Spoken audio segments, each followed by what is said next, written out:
betulkan kembali, masanya sekian, dan seterusnya. Ini berapakah impulsnya yang dilakukan pada lantai, pada benda.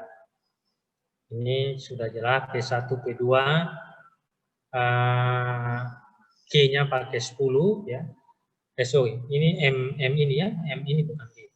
P1 M kali V, jadi momentum sebelum tumbukan, ini momentum setelah tumbukan, ini negatif karena dia kembali naik ke atas, jadi arahnya balik, tanda negatif.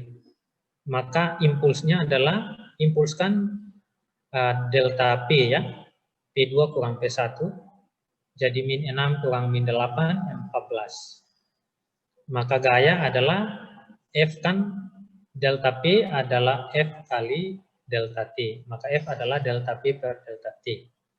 Maka ada negatif 72 Newton. Ya, negatif itu hanya arahnya saja, dia berikan ke atas ke benda.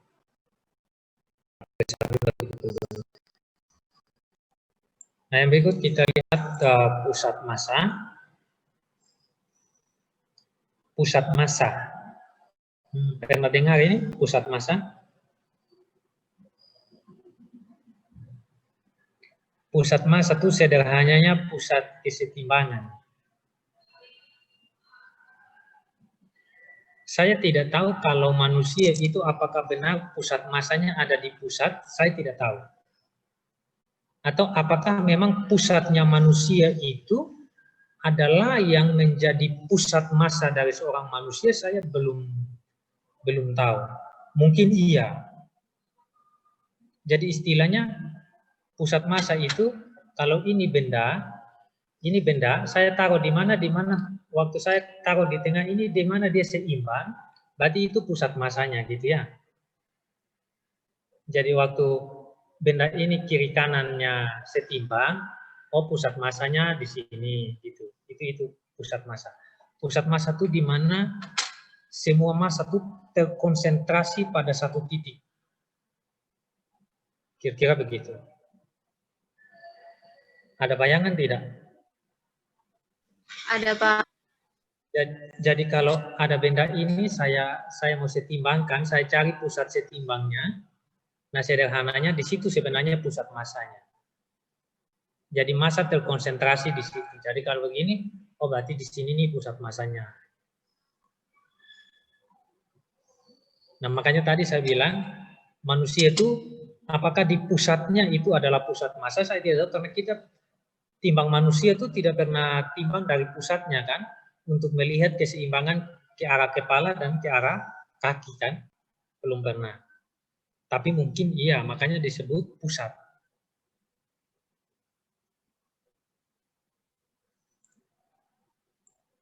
Nah, sekarang kita bahas konsep pusat massa. Konsep ini sering kita jumpai ketika membahas sistem yang terdiri dari sejumlah benda atau partikel.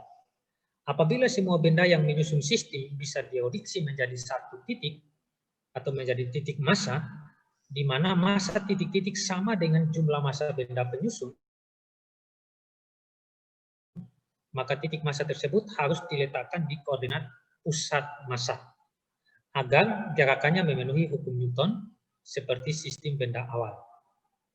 Jadi jika sejumlah gaya luar bekerja pada sistem benda, maka pusat massa benda akan bergerak mengikuti gaya yang diberikan. Jadi pusat massa ini memegang peranan penting kalau kita mengkaji satu benda menjadi satu sistem. Misalnya bola itu pusat massanya nanti yang kena gaya dan membuat bola itu bergerak adalah pusat massanya. Walaupun bola itu disusun oleh massa-massa yang kecil. Jadi contoh ya, saya punya bola ini, tapi bola ini ada pusat massanya di tengah. Jadi waktu saya kenakan gaya F, bola ini akan berpindah, tapi yang dominan dikenai itu adalah pusat massanya. Kan satu bola ini kan ada massa kecil-kecil penyusunnya di sini kan, massanya banyak nih. Penyusun-penyusunnya itu kan punya massa, tapi dia terkonsentrasi pada satu titik. Kira-kira begitu. Maka waktu saya kenaikan gaya, yang kena gaya itu bukan lagi per titik-titik yang satu-satu ini, tapi di konsentrasinya, di pusatnya. Begitu. Ya contoh kalau kita manusia ya, contoh sederhana manusia. Manusia kita ini kan disusun dari beberapa partikel, massa. Jadi kepala massa sendiri, tangan massa sendiri, telinga massa sendiri, dan seterusnya. Tapi satu utuh kita kan menjadi satu massa yang besar. Jadi tubuh kita ini, contoh massa saya anggap saja 60 kg. Tapi 60 itu kan total semua. 60 itu disumbang oleh apa? Oleh kepala yang mungkin 5 kilo, oleh tangan 2 yang mungkin ada 3 kilo, oleh telinga yang mungkin cuma 1 ons, tapi itu semua menyusun menjadi satu massa yang 60 kilo. Jadi waktu seorang manusia itu bergerak, yang bergeraknya itu totalnya 60 kilo. Bukan tadi yang setengah yang di kepala, yang di telinga, bukan. Jadi kalau sebenarnya itu kita tinjau secara utuh, maka yang mengenai gaya dari benda itu adalah sebenarnya pusat massanya. Tidak dilihat lagi setengah-setengah yang menjadi penyusun. Nah, kira-kira begitu.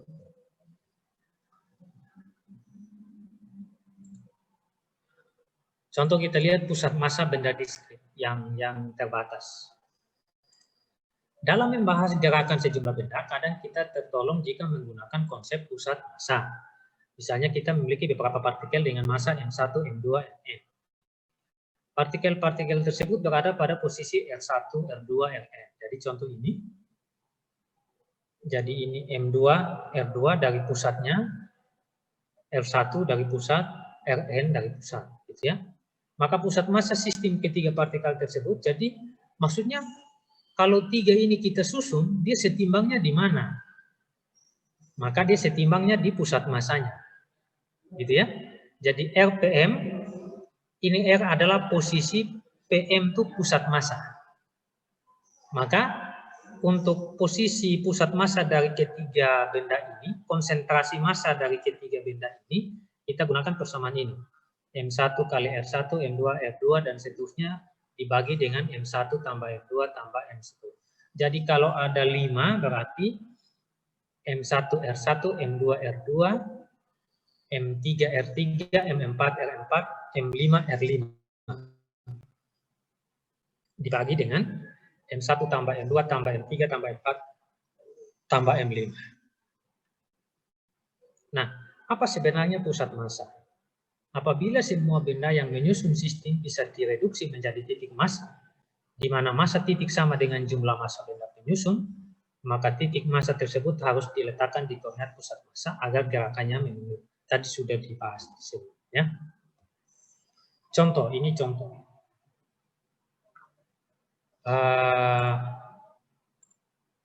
Ini contoh ya. Saya buat di grafik 3 buah benda, 1,5, 4,5, dan 10. Masing-masing berada pada posisi R1. R1 itu 2I 3J. Coba. 1, 2. 1, 2, 3. Berarti benda 1 ada di sini. Nah. Benda 2, R2 min 10J. Min 10J, berarti dia di sini. 1, 2, 3, 4, 5, 6, 7, 8, 9, 10. Ya kira-kira dia di sini. Dari sini ya.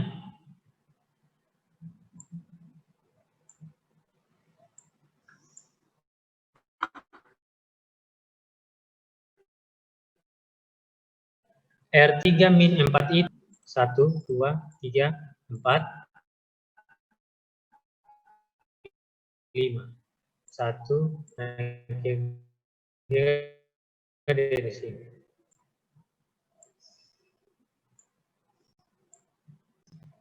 Nah, ada 3 benda, 1, 2, ini 3. Nah, kita mau cari 3 benda ini mereka titik setimbangnya di mana? Konsentrasi massanya ada di mana? Itu maksudnya. Jadi maka caranya adalah kita ini M1 R1, M2 R2, M1 M2 M3. Jadi 1,5 kali R1-nya kan 2I 3J. 4,5 min 10J, 10 kali min 4I 5J. Kita kali kali ya 1,5 kali 2I 1,5 kali 3 4,5 kali min 10 itu Anda hitung berapa ya ini 1,5 kali 2 berapa 3 ya 3I 1,5 kali 3 4,5 Pak. 4,5 berapa 1,5 kali 3 berapa 5 Pak. hitung dulu 4,5 Pak. 4,5 Pak. 4,5 Pak. 5 Pak. 4,5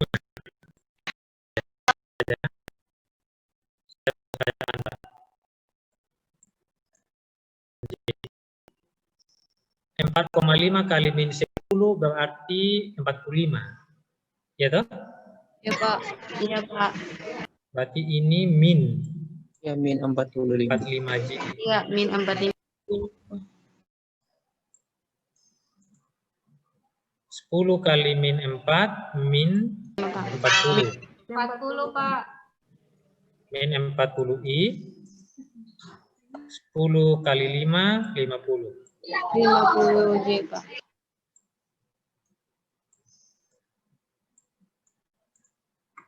nah kita gabung yang I dengan I, J dengan J I 3 dengan utang 40 bayar 3 min 3 39 Pak. 37. Min 37 Pak. 37 negatif 37 Pak. yaitu I dengan I utang 40 bayar 3 sisa 37 37 Pak. oke ya kemudian J-nya berapa 45 dengan ini 45J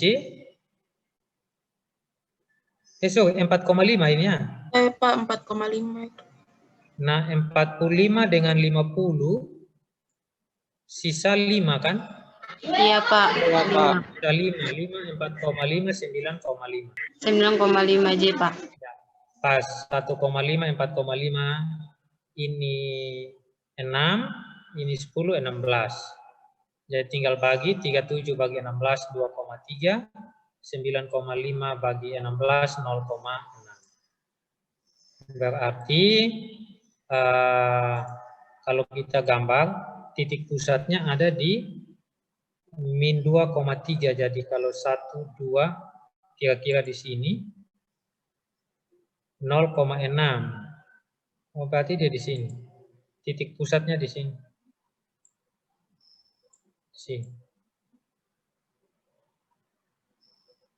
titik masanya jadi Anda kalau disuruh gambar juga harus bisa ya pusat massa benda kontinu kalau tadi tidak kontinu itu pisah-pisah maksudnya begitu kalau kontinu berarti ada satu benda tapi di dalamnya masanya disusun banyak hitung partikel nah benda-benda kontinu memiliki bentuk teratur dan rapat massa yang tersebar secara merata memiliki lokasi pusat massa yang dapat ditentukan dengan mudah bola homogen memiliki pusat massa di pusat bola tongkat homogen pusat massanya di tengah-tengah tongkat kubus homogen pusat massanya di pusat kubus dan seterusnya ya untuk benda yang bentuknya tidak teratur lokasi pusat massa tidak dapat ditebak langsung tapi kita dapat menentukan pusat massa dengan percobaan pakai begini. Ini kan contoh-contoh kita timbang toh. Nah, kita timbang dulu sisi ini. Kalau dia Kan awal-awal kalau kita pakai dari sini, dia agak miring sebelah. Kalau kita geser ke sini, dia miring sebelah. Oh, berarti dia pas di tengah-tengah ini. Dia tegak. Sekarang kita balik lagi. Ini kita balik. Kita kasih jatuh ke begini. Balik. Kita timbang lagi. Awal-awal kan timbangnya di sini. Oh, kelebihan di sini. Waktu kita geser ke sini, oh dia kelebihan ke sini. Oh, pas di sini sudah. Kita tarik garis. Garis. Nah, inilah pusat massa. Kira-kira begitu. Jadi kalau Anda timbang batu kan, timbang sisi pertamanya gantung, geser-geser talinya mana dia setimbang, selesai. Terus balik lagi. Bisa punya bayangan tidak ini model ini? Iya, Pak. Makanya bisa membayangkan ini apa? Cara yang model timbang batu begini? Bisa, Pak. Bisa, Pak. Jadi cari dia punya titik-titik seimbang. Kalau bendanya tidak teratur. Kalau benda teratur, kalau bola berarti di tengah. Kalau pusat massa kayak gitu. Ini contoh. Kita masih ada waktu.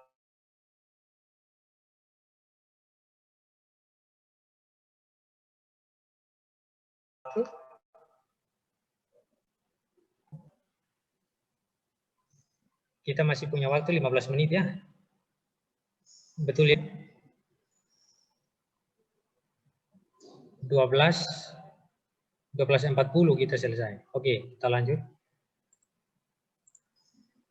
Nah, ikat satu titik permukaan benda dengan tali itu sudah penjelasan tadi, saya tidak perlu ulang.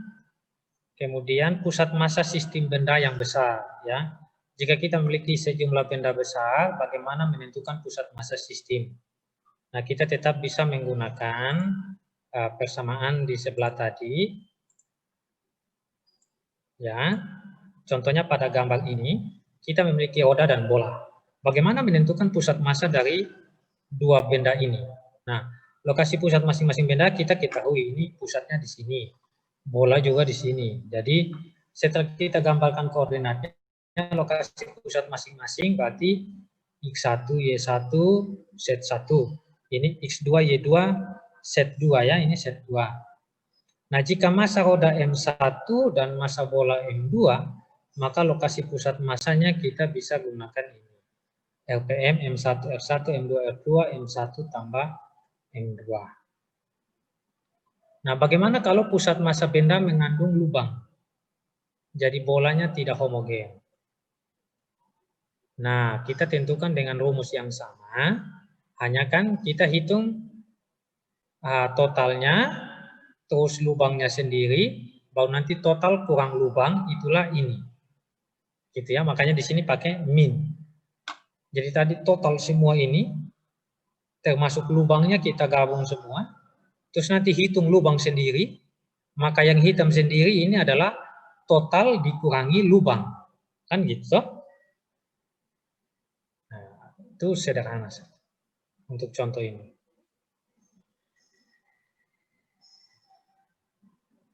Nah, ada namanya tadi posisi pusat massa. Kalau yang pertama tadi kita sudah bicara tentang posisi pusat massa yang disimbolkan dengan RPM. Ya. Nah, setelah mengetahui posisi, kita akan cari tahu namanya kecepatan pusat massa. Kecepatan pusat massa. Nah, atau apa? VPM.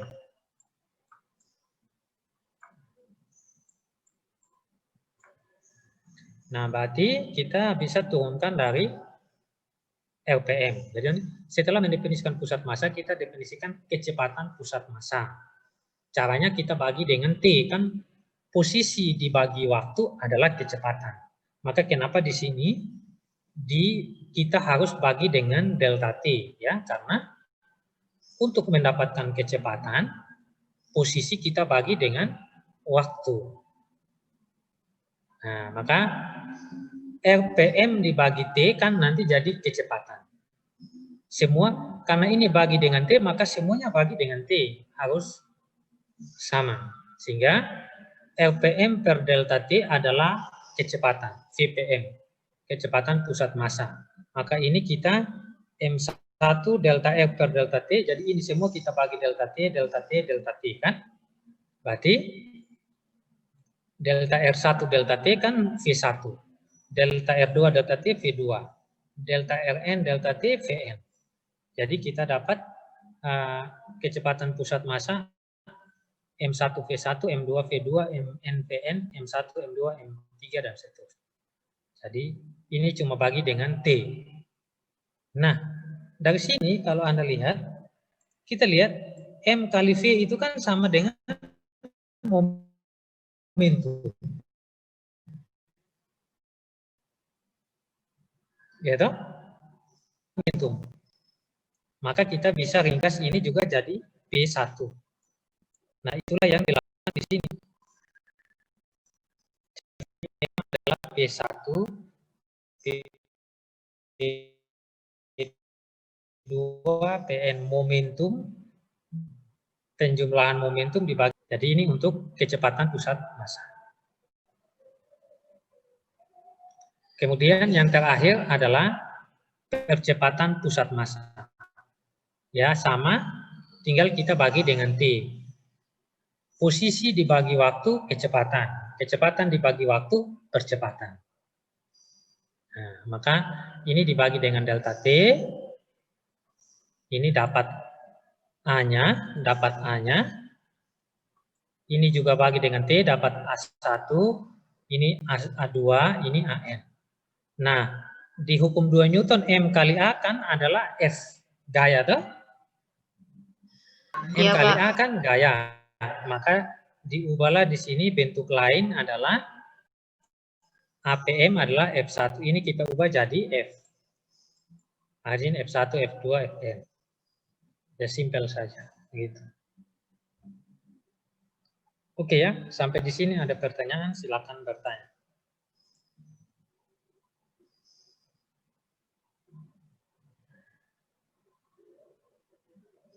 Ada yang bertanya?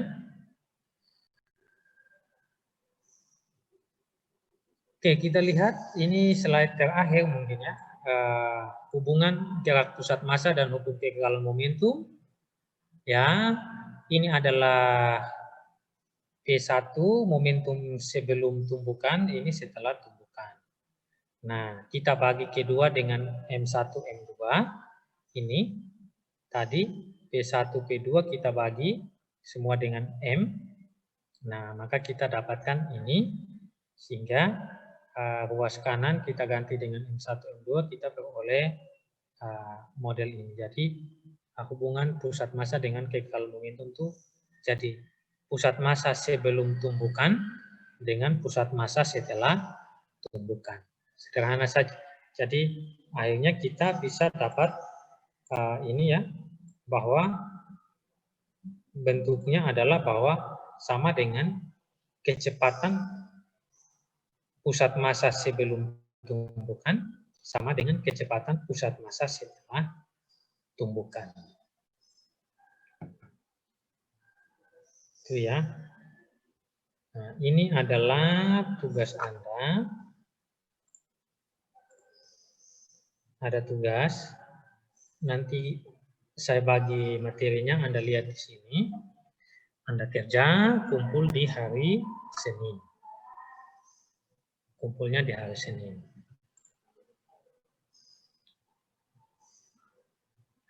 Oke ya, sampai di sini ada yang mau bertanya, silakan tentang momentum linear, impuls, pusat massa, dan seterusnya silakan tanya. Kalau ada yang tidak jelas.